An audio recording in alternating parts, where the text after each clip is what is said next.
Over the past year, it has been incredible what the PDI teams have accomplished. We have heard about the ARS check, craft, and tick eradication teams. We will hear from the Master Gardeners and CropScapes teams in a moment. In addition to these 5 teams, the PDI technology team is currently working with about 15 other teams. These teams have turned out some amazing integrated spatial tools over the past 7 months.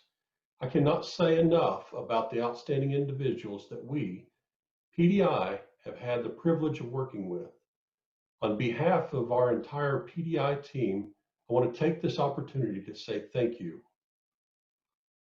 Next up, we have Mike Maddox from the University of Wisconsin and Grant Zock with the PDI technology team discussing our work with Master Gardeners. After that, we'll have Bruce Vandenberg, the PDI technology team leader, talking about our work with NAS. Mike, the floor is yours. My name is Mike Maddox. I am an outreach program manager for the University of Wisconsin-Madison Division of Extension. I provide leadership for our state's Master Gardener program, and I'm also chair of the Impact and Evaluation Work Group for the Extension Master Gardener National Committee. The Extension Master Gardener program was started in 1972 in Washington State. Dr. David Gibby trained volunteers with a passion for gardening to assist Extension with consumer horticulture education in the community. This unique volunteer program has become internationally recognized and often duplicated as a model for other volunteer programs. Today, Extension Master Gardener programs exist in all 50 states and the District of Columbia, several Canadian provinces, and South Korea. Trained by the Cooperative Extension Service, Extension Master Gardeners receive and recommend university and research-based information. The initial basic training for EMGs usually consists of 40 to 80 hours of classroom courses. In return, the participants give an equal number of volunteer hours during the next 12 months. Beyond the initial training, both educational and volunteer requirements must be met each year. At the end of 2018, we conservatively estimate that there are 86,000 Extension Master Gardener volunteers throughout the United States and Washington, D.C., contributing 5.6 million hours educating the public, providing youth programming, and facilitating produce donated to local food banks. Our volunteers reported over 8.6 million contacts and continue to be the front line of Extension's consumer horticulture efforts. This huge amount of effort does not convey the full impact volunteers make in their communities. We now collaborate with USDA, AgCross, and NIFA to better collect and share this information. We want narratives and numbers to communicate at the local, state, and national level how volunteers in Extension Master Gardener programs impact food safety and security, protect valued natural resources, and contribute to vibrant communities and human well-being. Hello everyone, my name is Grant Zock and I'm a member of the Partnerships for Data Innovations team at USDA ARS. And first off, I'd just like to thank Mike Maddox for that overview of the Extension Master Gardener program. As Mike mentioned, PDI and the EMG program are working to collaborate in order to better understand the numbers and narratives undergirding Extension Master Gardeners' efforts through new methods of data collection and visualization. By doing so, PDI hopes to help the EMG program reach the goals that Mike had previously mentioned. As part of some of the first work between the EMG program and PDI, the PDI team was given the 2019 Community Garden Survey that the Extension Master Gardener National Committee sends to its volunteers every year to tally the amount of effort that goes into growing and donating food at and from Master Gardens. Using this original survey, the PDI team was able to recreate it in Survey 123 to then bring that data into ArcGIS Online for analysis and visualization. Using the raw data collected from the survey, the PDI team created a data dashboard that enabled the EMG National Committee to view the results of the survey across the nation, broken down by county, to give them a better grasp of how Master Gardens compare across space with regards to pounds of produce donated, community garden area, and the number of EMG volunteers, amongst many other metrics. In September 2020, The Extension Master Gardener National Committee, in collaboration with the University of Tennessee Extension Program, hosted its first virtual National EMG Coordinators Conference. As a part of this conference, the PDI team worked with the EMG National Committee to create a data collection tool in Esri's Survey 123 platform to survey participants. Using this data, a dashboard was populated with their answers and turned around to participants to help them see that same data in real time as their fellow participants shared their survey results as well. The data gathered from the survey can help the EMG National Committee better understand the problems, successes, barriers, outputs, and other metrics of the conference attendees.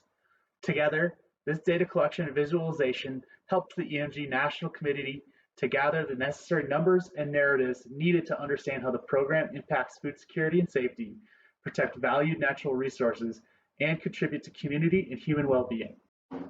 Finally, as a part of the continued future collaboration between PDI and the EMG program, the PDI team will be spearheading the 2020 National Community Garden Survey for the first time, helping to gather the data needed to guide the EMG program and the National Committee in its continuing dedication to community horticultural outreach. Hi, I'm Bruce Vandenberg, and I'm going to present the Cropland Data Layer CDL Upgrade and Utilization. This is a joint project between NAS and ARS. What is the purpose of upgrading CropScape? It is threefold. First, to migrate to the USDA cloud from George Mason University servers. Secondly, to renovate the user interface to current Esri application styling. And lastly, to utilize the CDL imagery as services for combination with other layers in application. Here is the updated CropScape interface. In the upper left-hand corner, we have the zoom button in the home. We can actually geolocate a location. In the right-hand portion, we can change our background layers, typical Esri styles. We can also show the table of contents based on the layers. So here we have all of our CropDen data layer types, as well as US states and counties. Across the bottom, we have a time slider, which we can go from year to year, showing the differences in the CDL. Across the bottom, we have links to be able to go to other places, both within USDA, NAS, ARS, and be able to show different things that are needed to navigate this application. Next, let's click on a point on this map. Here we go to the state Arkansas, and the CDL shows soybean. Let's select an area. Let's select Colorado and Weld County.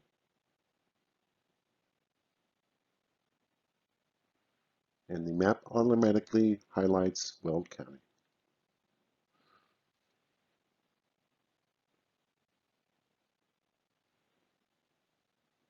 Next, we can define areas as rectangles by drawing a rectangle, draw a circle, draw a polygon, or import a shapefile. Now we're going to filter this map by the crops.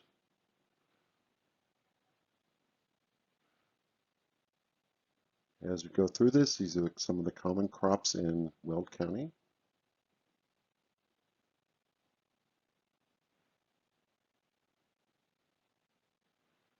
Across the bottom are the typical 5 common crops.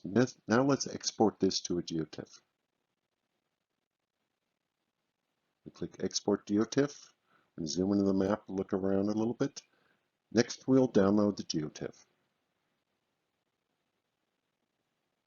CropScape features to be added in the future. Road layers has been identified as one of the things we're going to be adding. Also, multiple download types, file geodatabase, PDF, and others. We're going to download in different projections. We are going to create a Survey 123 application for user input. And lastly, and most importantly, statistics, which has been in a mainstay of the original application. We also have other things we're going to add. Utilization of the CDL layers. The CDL layers as image services allow a combination with other layers within USDA and beyond. Example shows combination of CDL with broadband layers across US.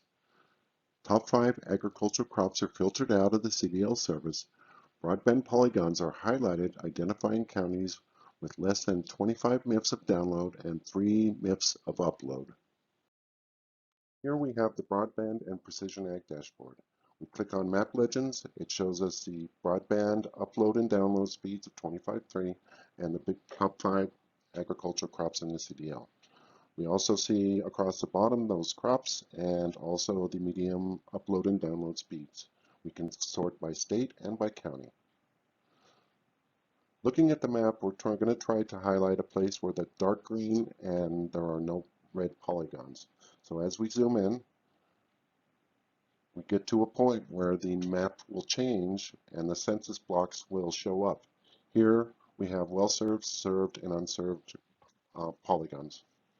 The tooltips for each one of them show information about each one of them and what is available at those particular locations.